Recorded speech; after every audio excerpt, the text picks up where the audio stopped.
Hi Bob, how are you today? I'm good, Tony. How are you? Beautiful Sunday evening here in Bridgewater. It is. About time we got a nice day like this. How do you feel about freedom of speech? Do you feel strongly about it? Well, sure. People should definitely be able to get their point of view across and say what's on their mind without any ridicule or repercussions. Yeah, as long as nobody gets violent about it. Do you think our co-workers should feel free to talk about Sunday shopping if they want to, if they're against it or not? Sure, I don't see why they shouldn't be. I know personally in my job right now with my present employer, I told them right up front when they hired me that I don't work on Sundays and that was going to be a problem. And maybe they would want to reconsider hiring me, but they said it wouldn't be a problem, so I don't work on Sundays. Oh, that's great. Yes, and I told them that right up front before they hired me. So. Do you feel anybody is pressured to work in any retail store? I think certainly yes. In convenience stores and that sort of thing, people maybe are, yes.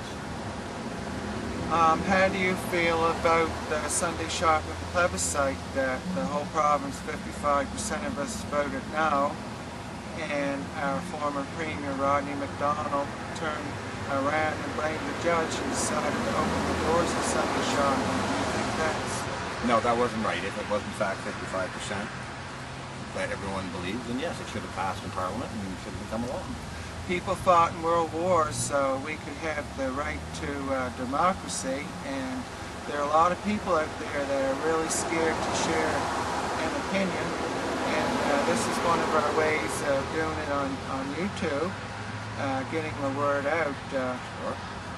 You think that's a great idea? Sure it is. It certainly gets your expression out there, your point of view out there to probably millions of people. I often found over the years retail workers were often made feel guilty because other people work on Sunday.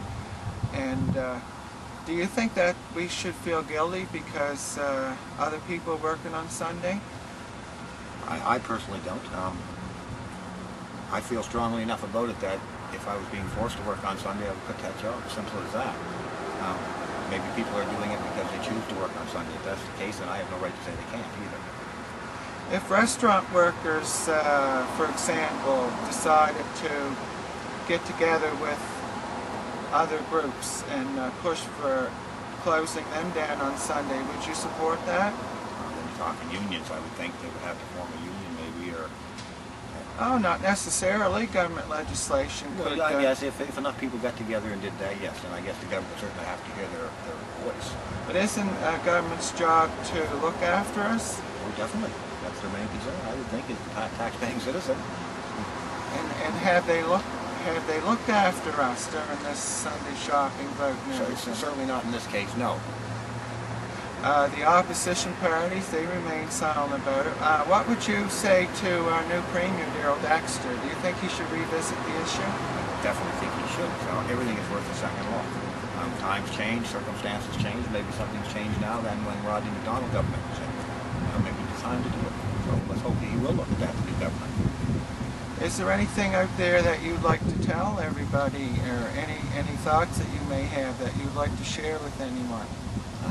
Just basically, if you feel strongly about the plebiscite against Sunday shopping, stick to your beliefs, refuse to work on Sunday, and just stick to that. And maybe if enough people do it, the corporation will get the idea that, hey, maybe that's not a good idea, and we'll see an end to it.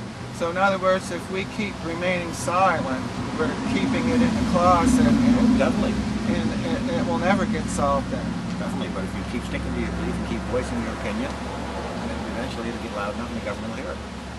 I really think it's great that you've taken time to speak with us today. Thanks, Tony. It's been a privilege. Thank you, Bob. You're welcome. Glad I could help. Maybe millions of people will see this. Hopefully. Thank you. All right.